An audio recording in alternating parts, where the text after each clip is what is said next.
Tonight, we look at the frightening experiences of ordinary people whose lives were turned upside down by their beliefs. Sam Domingo spent 20 years in a group she thought would save the world, the Church of Scientology. There was going to be no more criminality, no more drugs, no more sadness. Everybody was going to be happy. Instead, she claimed she endured harsh punishments. It was freezing cold, it was January, and I was given a pickaxe and told to go dig a hole. For Karen Stanway, the Jehovah's Witnesses turned her life inside out. She lived in constant fear of Armageddon. Earthquakes, famine, anytime you saw anything on the news or anything like that, you always got very anxious and thinking, you know, is Armageddon going to come tomorrow? And fellow Jehovah's Witness Karen Morgan found herself feeling powerless in the face of abuse. I remember being sat on the floor between my mum and dad, crying my eyes out, not really saying anything.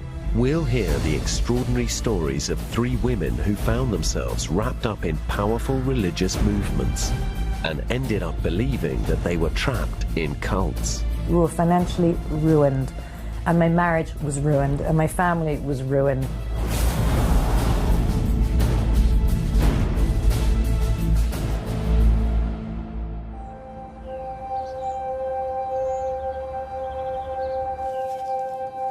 Sam Domingo spent nearly half her life in the Church of Scientology. She joined in hope and found much that was positive, but she left in anger. She believes she was coerced into having an abortion, and she says she and her husband were persuaded to hand over hundreds of thousands of pounds. Scientologists will consider that Scientology is more important than their lives, it's more important than their families, it's more important than having a roof over their head, it's more important than food, it's more important than everything, and that's always a dangerous thing. In the late 1980s, 20-year-old Sam dropped out of college and spent a year partying in Amsterdam. Then she met a good-looking young man with strong beliefs. Sam fell into Scientology the day she fell in love. It was my first love, and I was young. He seemed to have the answers to all these questions, and he was so certain that he had all the answers. He knew, and Scientology would explain everything. Sam dived into Scientology's teachings, and within months, she moved with her boyfriend to the UK headquarters, Saint Hill Manor, in East Grinstead. I honestly thought we were going to make everybody sane, and there was going to be no more criminality, no more drugs, no more sadness. Everybody was going to be happy. And my parents told me it was a cult, but I didn't believe my parents because parents don't know anything. Scientology's been around since the 1950s. It was created by the American science fiction writer L. Ron Hubbard, and it's famous for attracting A-list stars like Tom Cruise and John Travolta. In 2013, the UK Supreme Court ruled Scientology was a religion, but the church has been dogged by accusations of cult-like and manipulative behavior, allegations it has consistently denied. That's Saint Hill Manor, and then to the left, dwarfed, is the castle, is the wee little castle. It is a beautiful place. At Saint Hill in the late 1980s, Sam joined Scientology's most devout followers. She remembers she was immediately immersed in a strict regime. You know, you are instantly cut off from the outside world. You know, you have no TV, you have no phone. Your calls are monitored, your communication with your family is monitored. Every time you have a question, you get an answer from them, their answer. And after a while, you're only getting their answers and your reality changes completely. Living in communal digs down the road, Sam spent as much as 15 hours a day at Saint Hill. There, she was required to go through a process known as auditing, which is meant to rid followers of spiritual disabilities. Believers are wired up to a special electronic meter and asked detailed questions about their lives. Sam remembers it was an emotional roller coaster. You really do go from this euphoric, I'm out of my body, this is amazing, I can do anything, and then the next minute you're sort of, well, you know, I'm not really not really getting this, and it's because I'm a bad person, I'm not very ethical, and I don't deserve to. It goes like that. The strict regime Sam encountered at St. Hill was because she had chosen to join Scientology's small number of most dedicated members in a group known as the Sea Organization. According to Scientology, the Sea Organization is a religious order, similar to monks. Membership is voluntary, and its disciplined life is only for the most devoted Scientologists. The Scientology website explains that Sea Org members sign a billion-year pledge to signify eternal commitment. At Scientology's UK headquarters in the early 1990s, Sam was working long hours and said she had to endure unpleasant conditions. Even food was used as a punishment.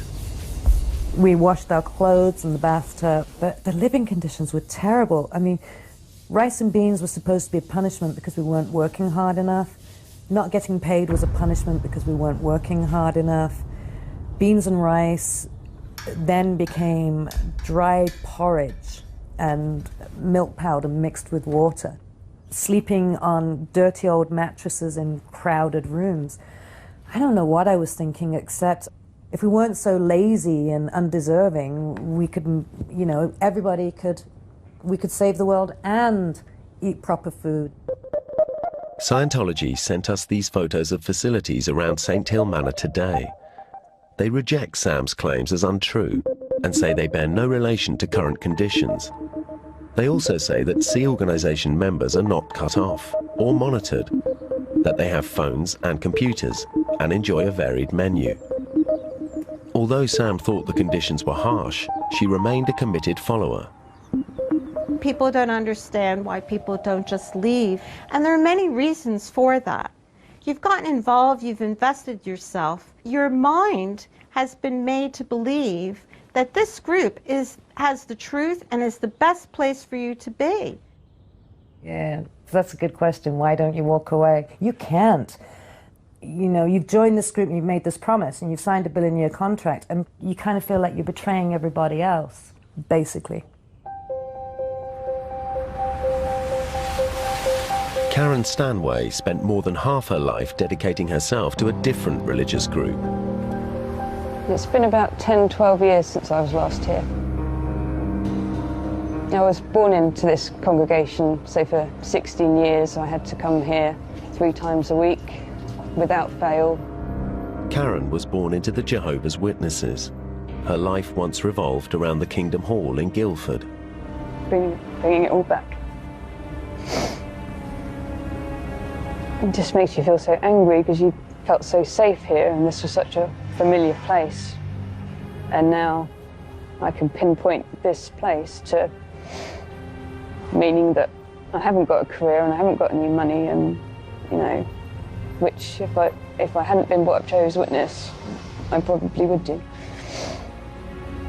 And I wouldn't be quite so messed up, probably. Over 130,000 people are Jehovah's Witnesses in the UK. To many people, they're a recognized offshoot of Christianity. They also have charitable status. But critics say that the church resembles a cult in the way it controls its members and isolates people who step out of line. Mark Latham used to belong, but is now a critic and helps support others who leave. They come to your door with a smile and with a suit on while they're holding their children's hands. But there are things within this religion that are dangerous, and the undue influence that can occur on you can happen many years after you've left. Karen Stanway says the Witnesses' teachings keep young members isolated from the rest of society. You're very much closed in to this society because you're discouraged from being friends with people who aren't Jehovah's Witnesses. Obviously it's difficult at school. You know, it's hard not to make friends at school, but then you'd have to explain why you couldn't go out with your friends, you couldn't go around their house, you couldn't stay at their house. You weren't allowed to go on school trips that were overnight, anything like that. She says the group's teachings and literature, including its publication, The Watchtower, made her fearful of outsiders. We were taught that people who weren't Jehovah's Witnesses were evil and that they were controlled by Satan. When you're at school, when you're at work, when you're talking to anybody, you're always thinking, well, Satan is controlling this person, I must keep away from them, I mustn't get involved with them. And there was the constant fear, reinforced through the use of extreme imagery in the watchtower, that Armageddon is close. There used to be very scary pictures of what Armageddon was going to look like, people getting killed, being burnt, anything like earthquakes, famine, that are all in the Bible as being a sign that Armageddon is going to come. So anytime you saw anything on the news or anything like that, you always got very anxious and thinking, you know, is Armageddon going to come tomorrow, and am I a good enough person? You know, have I done enough in the religion to be one of the chosen ones to be saved? The threat of Armageddon can be quite traumatic, and it's the constancy of that threat and the real belief that unless you follow the teachings, that you will be condemned like everyone else to burn in the fires of hell when Armageddon comes. For Karen, though, it would be traumatic events much closer to home which would push her away from the religion and the only community she'd ever known. I remember that moment in that meeting, and it was the only time I've ever done anything out of anger. I just got up and stormed out and slammed the door.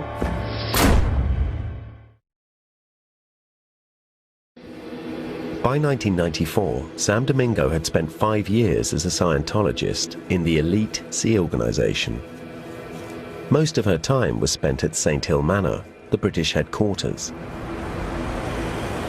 She says she had to cope with communal living and long periods of separation from her family. I would beg for time off. Can I go home? Can I go see my mother? No. You can't be replaced. Your work is too important. One Christmas, she rebelled and ran away to spend time with her mum. My mom had been saying, come home for Christmas.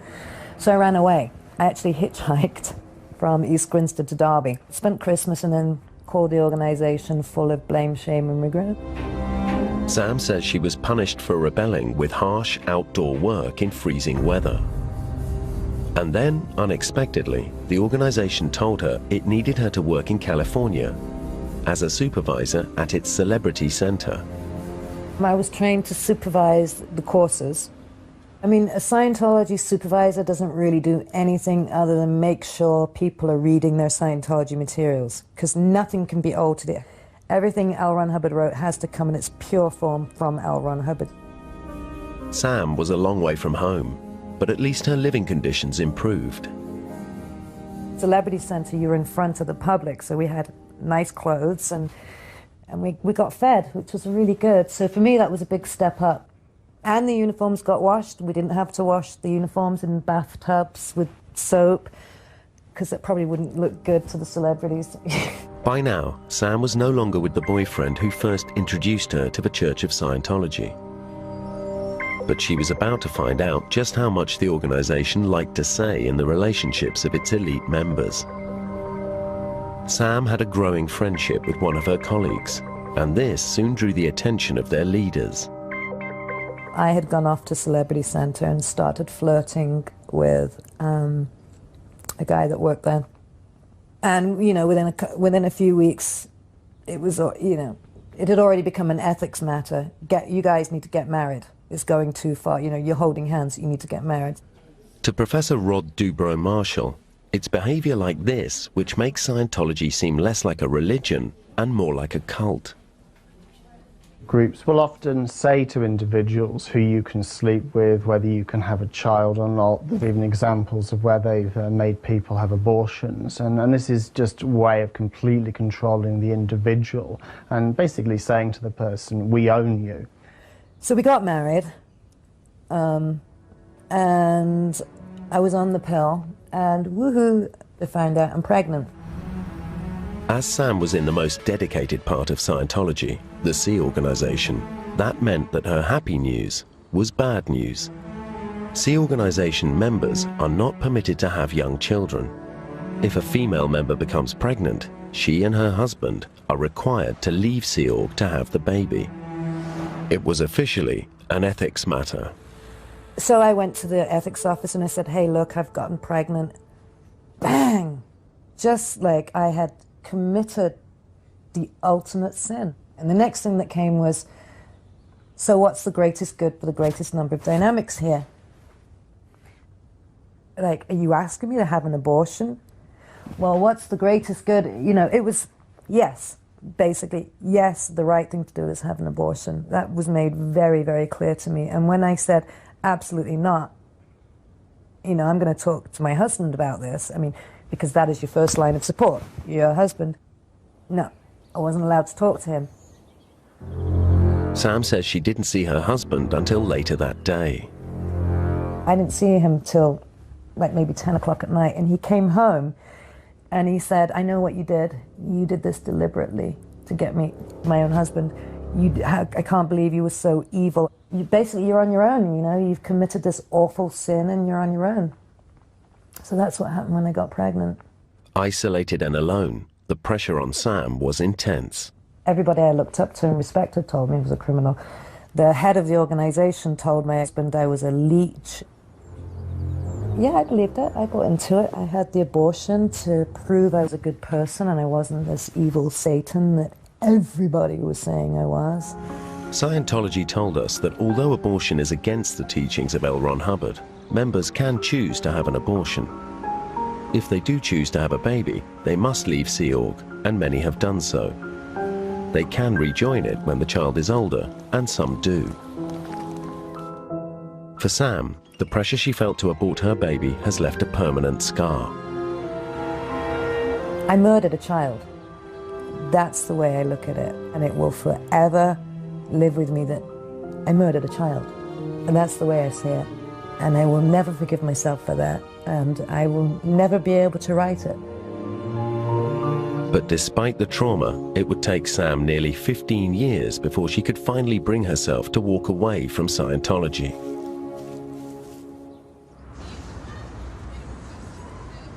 Karen Stanway found it just as hard to part company with her childhood religion, the Jehovah's Witnesses. The catalyst was her home life.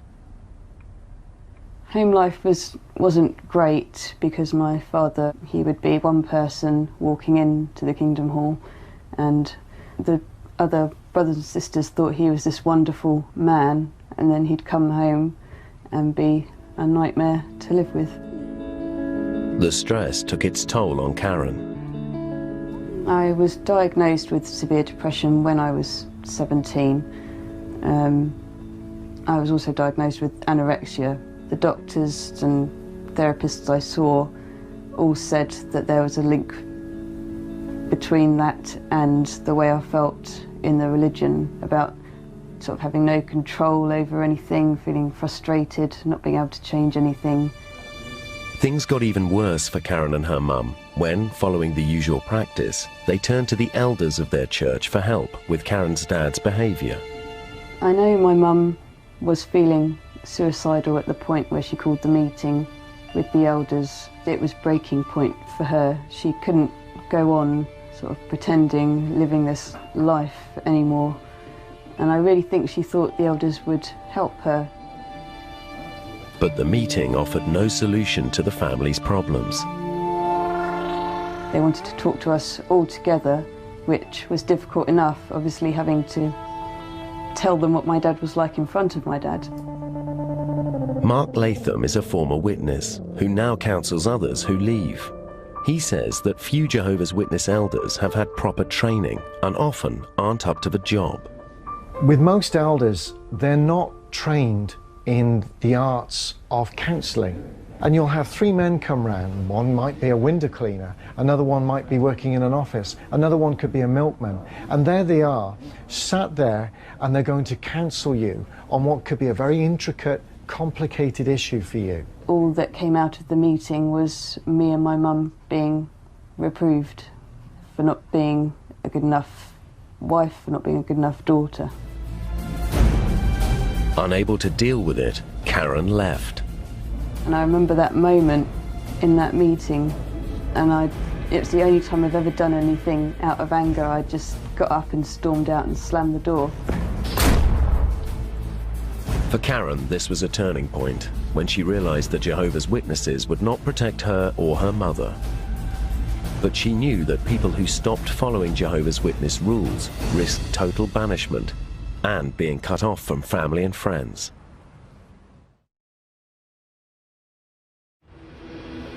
Within each Jehovah's Witness congregation, the elders' rule is often absolute, and critics accuse them in some cases of refusing to allow criminal acts to be investigated by outsiders, even the police. It's claimed members who oppose this can be banished from all contact with friends and family. It could be a sexual issue. It could be anything. You might be suffering from some form of clinical depression, and you need real medical assistance and help and guidance to get you through it. But these elders, when they arrive, will not have those qualifications to do it. But what they do have is an absolute rock-solid control over you, and they will get what they want. Karen Morgan from South Wales knows this only too well. Between the ages of 12 and 14, she was subject to sexual abuse from her uncle, Mark Sewell, a well-respected church elder who held a position of power and trust within the group. He started to become over-familiar at the beginning, suggestive, trying to get me to kiss him on the mouth. That's how it began. And it's from then that life started to change for me. Karen initially had no idea her uncle's behaviour was inappropriate. I think Jehovah's Witness children in general are very innocent. We never hear about dangers, and we were taught you can trust Jehovah's Witnesses. You don't trust anyone else, but you can trust them. And especially people who are of a good standing in the congregation, like a ministerial servant or an elder. But when her uncle's behaviour got worse, Karen realised something was wrong. He'd start calling me from his bedroom, but if I didn't answer him, he would then come into my bed wearing just his pants. Finally, Karen told her parents, who as devout Jehovah's Witnesses got her to write it all down and put it to her uncle. And my mum and dad said, right, following the Bible, there's a scripture in the Bible which says if you have a problem with your brother, you must first go and lay bare that problem with your brother. So how it's done is my dad handed Mark what I had written. Mark read it, laughed, and then sort of threw it at my dad and just said, no, she's confused, she's made it up, she's telling lies. I remember being sat on the floor between my mum and dad, crying my eyes out, not really saying anything. And that was pretty much left like that. Karen was told not to talk to anyone about what had happened, and Sewell carried on his behaviour with her. She would later find out he was doing the same thing to other women in the community. It was 2 more years before further allegations came to light. 9 women came forward, some alleging they'd been raped. But still the elders didn't report the case to the authorities. If it was me and my children, the first time my daughter ever told me anything like that, I'd be straight on the phone to the police. I wouldn't be considering, oh, well, I'm going to have to run this by the elders. According to former Jehovah's Witness Mark Latham, Karen's story is not an isolated one. Karen's case is very typical of many of the cases that are out there, simply because the elder arrangement manipulates events, or can manipulate events through secrecy, and there are occasions where the molester or the rapist is an elder themselves, and so they can conduct themselves within the secrecy of their own elder group to influence matters on another level to make sure that they protect themselves. To some observers, it's the very secretive nature of the organization that prevents any independent approach to cases of abuse and gives it traits like a cult. The cult of elders in the Jehovah's Witnesses is a good example of when groups stand in judgment of their members and don't allow anyone else to have a say, and don't allow themselves to be open to public scrutiny.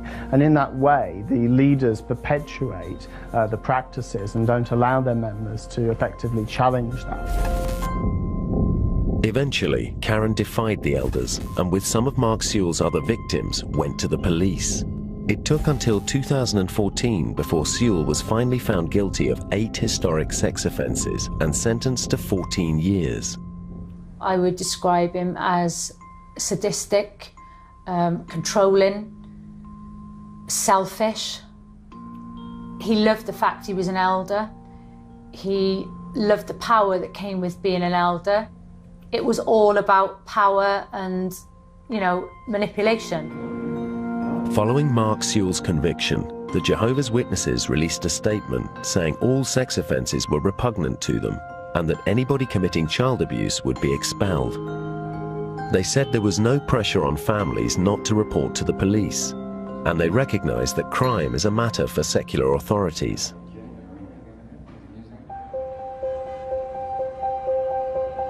By 1995, Sam Domingo's marriage to a fellow Scientologist had collapsed after she felt obliged to abort their baby. Despite her experience with the abortion, Sam stayed in the Sea organization, and later she even agreed to sign up for the Scientology Rehabilitation Project Force.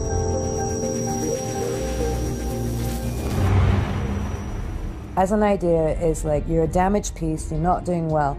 You're going to go off here and you're going to get some spiritual counseling, and everybody who's there is going to work together, and then you're going to come back when you're all fixed. It's supposed to be like 2-3 months. According to Scientology, the Rehabilitation Project Force is a voluntary program of spiritual rehabilitation. Its purpose is to provide a second chance to those who have failed to fulfill their ecclesiastical responsibilities as members of the Sea organization. Sam says she made friends there and had some good times, but ultimately she found it a harsh place. Literally, there's a prison camp. You put on there, you're not allowed to communicate with anybody else outside of this group. You have to call everybody sir. You're the lowest of the low. You wear black boiler suits, you have to run everywhere. You have to receive, I think it's 5 hours of counseling a day. I wasn't allowed to use the phone. I didn't have a phone. I wasn't allowed to use a public phone. We were sent on little backboards with wheels underneath the kitchens and scraped grease amongst cockroaches and silverfish and rats. That was what I experienced. Other people had to climb inside skips and clean them with toothbrushes. But something kept Sam going. Before starting the Rehabilitation Project Force, she'd caught the eye of a recent high-profile recruit to Scientology, Placido Domingo Jr., the son of the legendary opera singer, and he was determined to get her out of her harsh rehab.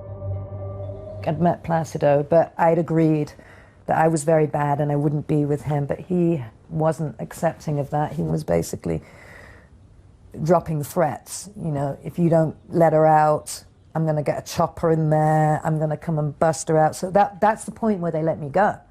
When they were under that much pressure, literally, let her go or I'm going to send a helicopter. That worked. When Sam left rehab, she married Placido. They left the Sea organization and started a family. But Sam still couldn't totally walk away. She believed it was her and not Scientology which was the problem. I messed up, I'm bad because Scientology is good, and Scientology has the only solution for mankind, and I need to protect that and nourish it. And if I fail because I'm being selfish, because I want certain things in life, that is my failing. And who am I to want to have kids and marriage and a happy life? Although they no longer worked for Scientology, Sam and Placido Jr. felt they could still gain spiritual enlightenment. So they decided to sign up for more courses and counseling.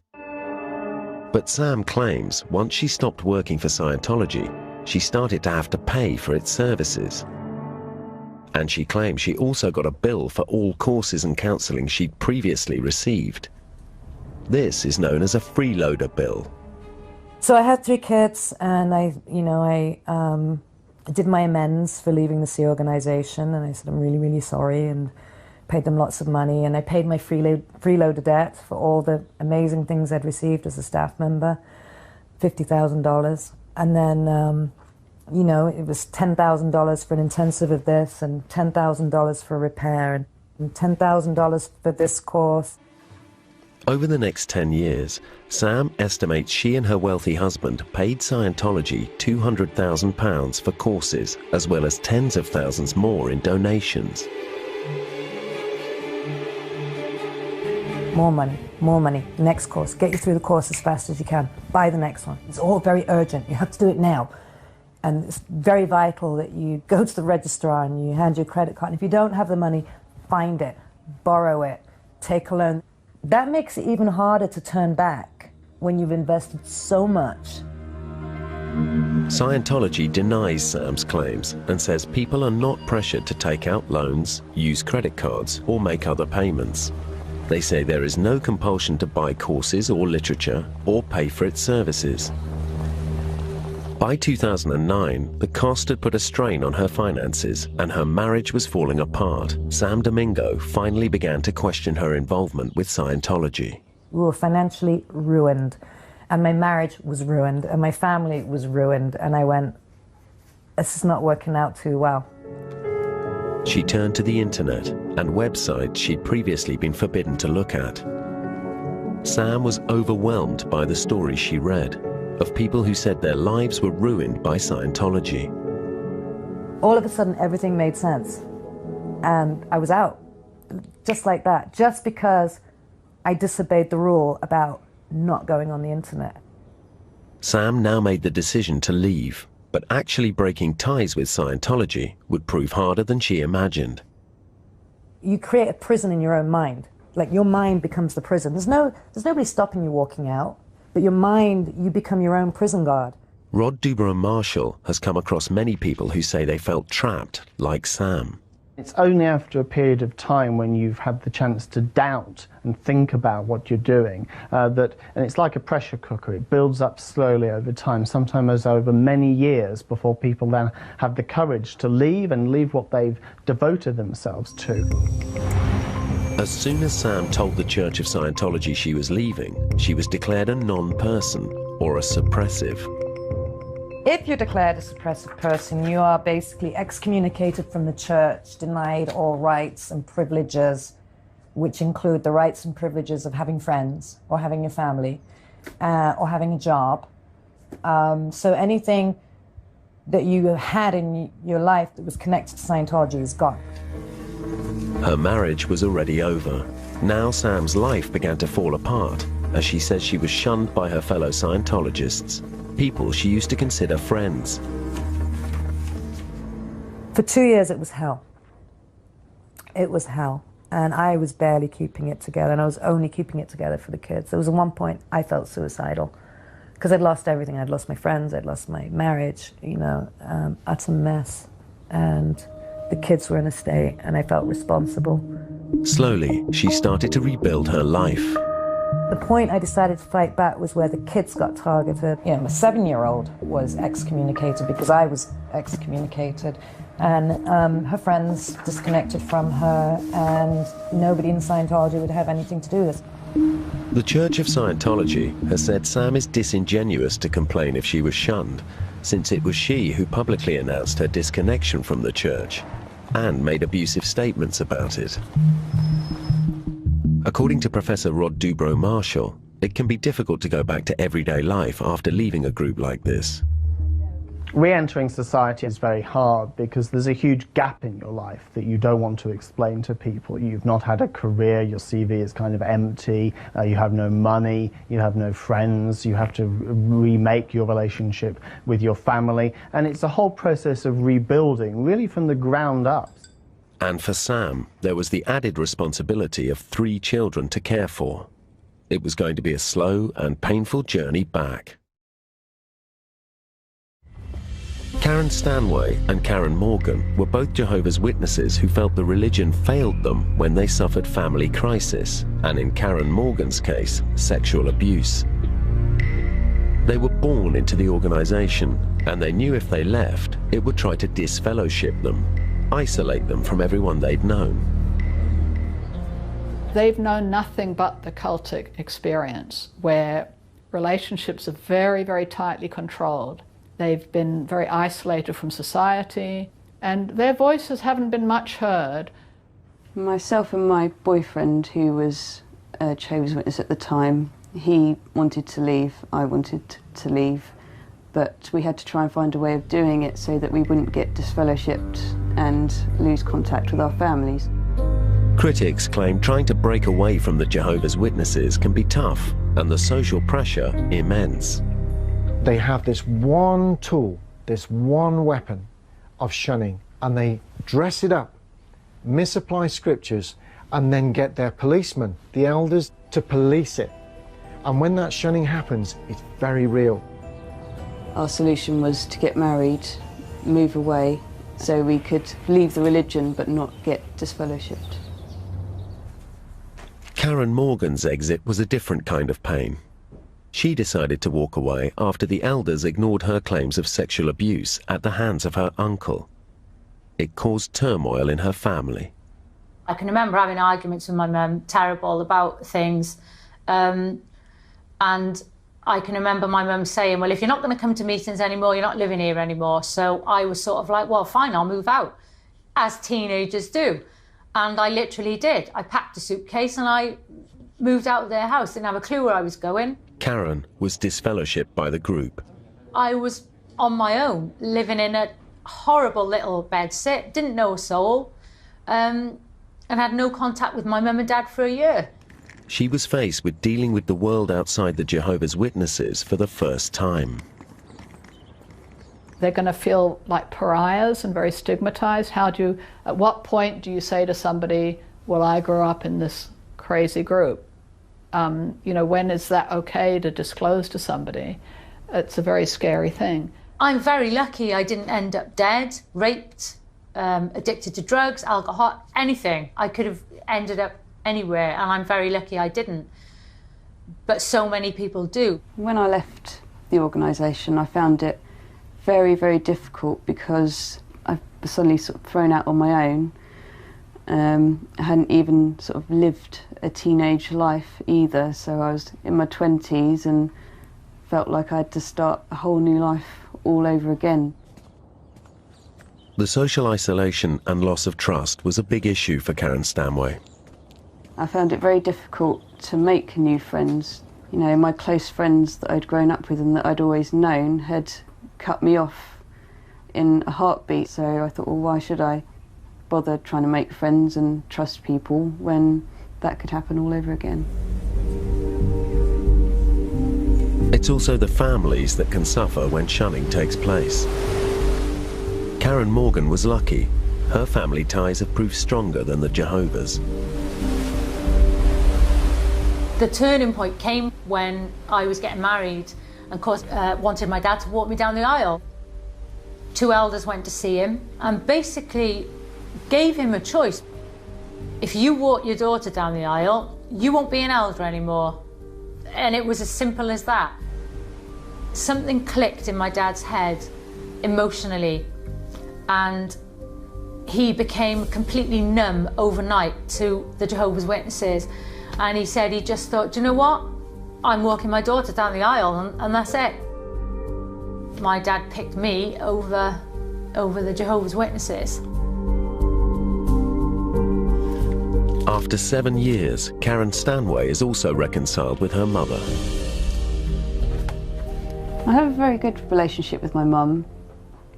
She doesn't go to meetings anymore, and I think the pressure got to her as well. We are very close now. Now she has a new partner and a daughter, and she's trying to rebuild her life. Oh, she is my life. She's all I concentrate on, she's all I do everything for. I'm never going to tell her what to do with her life. I'm always going to give her as many options as possible. But the pain of her former life is always present.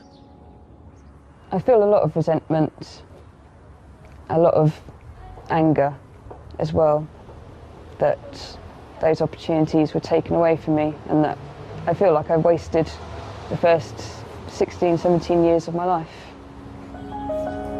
Now Karen Stanway has a job and a future. I mean, I love this job. I love working with the animals. I'm hoping to become a qualified veterinary nurse. That's something I feel I can concentrate on now. And obviously I've got my daughter. You know, I'm going to see her grow up. I think I've just discovered life, really. There's so many possibilities, not just career-wise, but, you know, just how you live your life. It's just having the freedom of choice. I can feel I can be me now.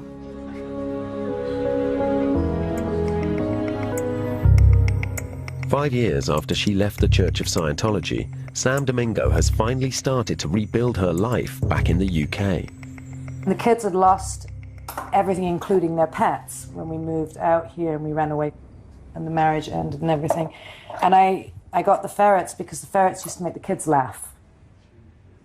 I thought it was time to bring laughter back into the house, so we went out to the shelter and we got 3 ferrets, and sure enough, within 3 days there was squeals of laughter in the house again. It was 2 years of hell, and now we're all flourishing and doing really well. The kids have jobs, they're doing well at school, they're happy.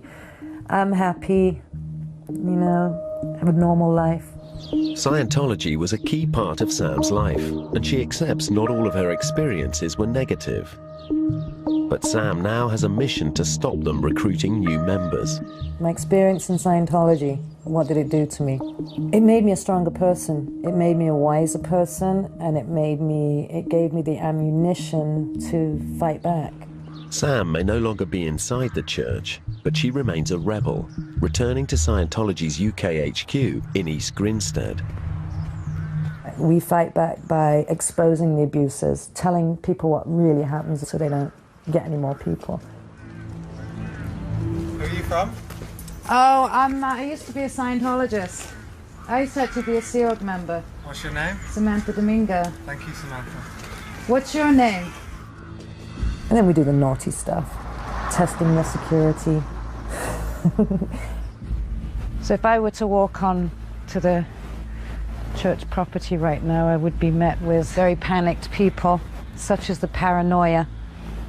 When I look back on things I believed in the church and things I did, I see a completely different person. I don't know that person. So asking me, you know, how did I feel about the abortion, how did I feel when I was in the Sea Org, I was just a completely different person. I mean, I wasn't a person.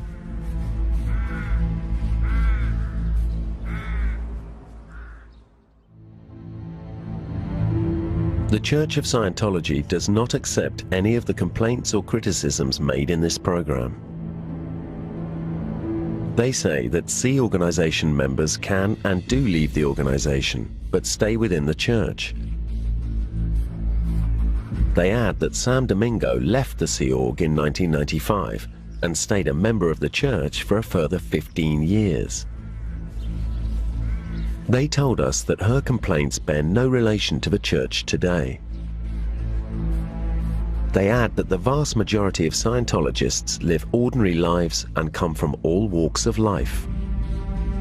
They consider that it is abusive to use the word cult to describe any of the religion's beliefs and practices. The Jehovah's Witnesses categorically deny they are a cult.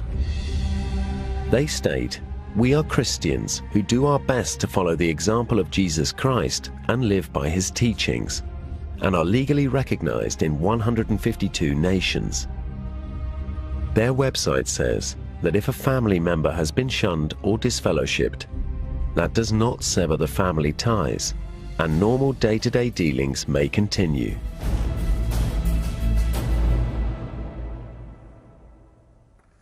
Feeling the financial strain at such a young age, we hear from those 12 years old and on benefits this week. Catch that brand new as Britain on benefits season continues tomorrow at 10. Next tonight, The Nightmare Neighbour Next Door.